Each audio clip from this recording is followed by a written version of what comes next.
आपका बहुत बहुत शुक्रिया कि आप यहाँ तक पहुँचे। आपने यहाँ के हालात वाक़यात सारे देख लिए। ये जो परसों यहाँ पे सिंकिंग का जो एक सिलसिला, एक तूफ़ान अल्लाह तबारक ताला ने यहाँ पे नाज़िल फरमाया, तो यहाँ पे 40 घर ख़त्म हो चुके हैं। आपने देखा होगा, आप कैमरा लगा के आगे देख सकते हैं कि लोग अभी अपने शीट्स वगैरह और लकड़ी को बचाने के वो हैं, और अल्लाह करे कि ये खैरियत से यहाँ निकल जाएं, क्योंकि यहाँ आस्ता आस्ता ये ज़मीन चल ही रही है। बड़े दुख की बात है, बयान नहीं कर सकते, वो अल्फाज नहीं है मेरे पास, मगर ये है कि जहाँ तक हम पहुँच सके इंशाल्लाह पहुँचेंगे। मैं पार नागर में, ये कल जब मौसम ठीक हो गया और नागर में 15 घर वो भी सिंक हो रहे हैं, वहाँ भी स्लाइड आ चुकी है।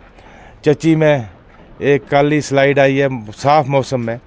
आप जानते हैं कि हमारे पहाड़ों में बारिश के बाद ज़्यादा सिंकिंग और स्टोन शूटिंग का जो मसला स्टार्ट होता है।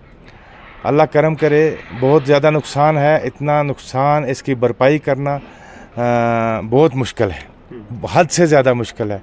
अल्लाह ताला इनको सब्र दे, इनको हिम्मत दे, और हमें भी हिम्मत दे कि हम इस नुकसान की भरपाई तो कर नहीं सकते, मगर ये है कि थोड़ा बहुत जितना हमसे हो सका हम करेंगे। अभी यहाँ पे कल एसडीएम साहब आए हुए थे। यहाँ बीडीओ और पटवारी, बीडीओ मोहर और पटवारी को यहाँ पे कैंप किया हुआ है, वो मेरे साथ थे।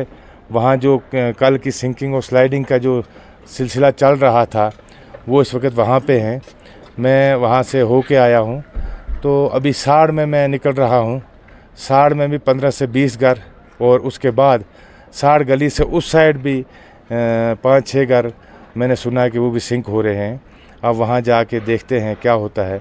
मैं कल से घर में ही फंसा था। आज सुबह 2 मशीनें रात से लगी हुई थी, और सुबह 10 बजे मैं घर से निकला हूँ।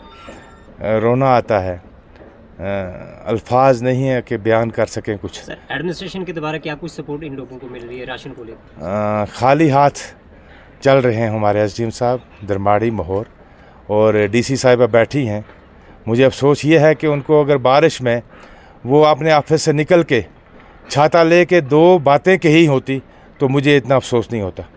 हालांकि ऑनरेबल सीएम साहब ने 10 करोड़ रुपया दिया हुआ है, वो इन्हीं चीज़ों के लिए है।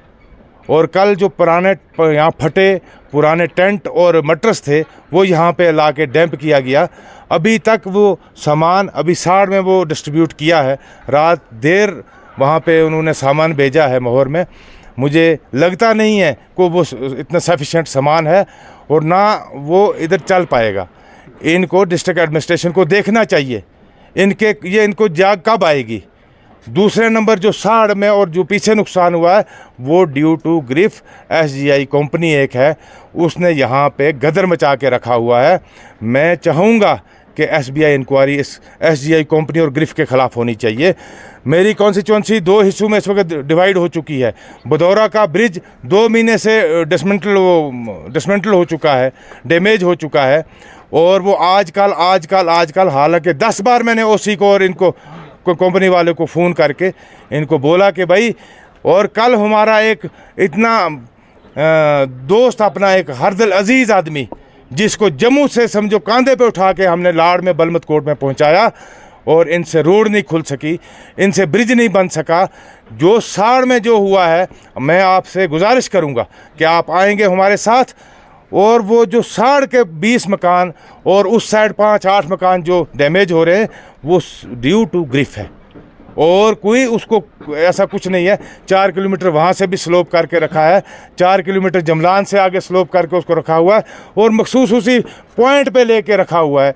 और वो इस वक्त उनकी ज़मीनें, उनकी जायदाद, उनके मकान वो बिल्कुल बह गए हैं, और लाचार होके इस वक्त होमलेस बन के बैठ गए हैं। मैं चाहता हूँ कि इसकी इंक्वायरी हो, और जितना भी जमलान से लेके कुंडरधान तक है, वो पूरा जो जितना भी मुआवजा है लोगों का, वो एसजीआई कंपनी और ग्रिफ दे। वो कोई गवर्नमेंट ना दे, वो इनसे वसूला जाए। जो जिस तरह से इन्होंने काम किया हुआ है, जिस तरह से इन्होंने गदर मचाई हुई है वहाँ पे, तो इन चीज़ों को हम बाद में लेते हैं। फ़िलहाल हमारी प्रायोरिटी है कि अपने लोगों को बचाया जा सके, इनको यहाँ से निकाल के किसी महफूज जगह में, स्कूल में या अस्पताल में। ये कोई परमानेंट सलूशन नहीं है, मगर ये पहला स्टेप है। अब दूसरा स्टेप इनका देखते हैं, एसडीएम साहब से बैठते हैं, मीटिंग करते हैं, कैसे होता है।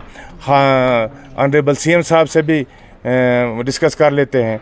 यहाँ तो डीसी से क्या डिस्कस करेंगे, वो तो मिलती नहीं है, वो तो दिखती नहीं है कहीं भी।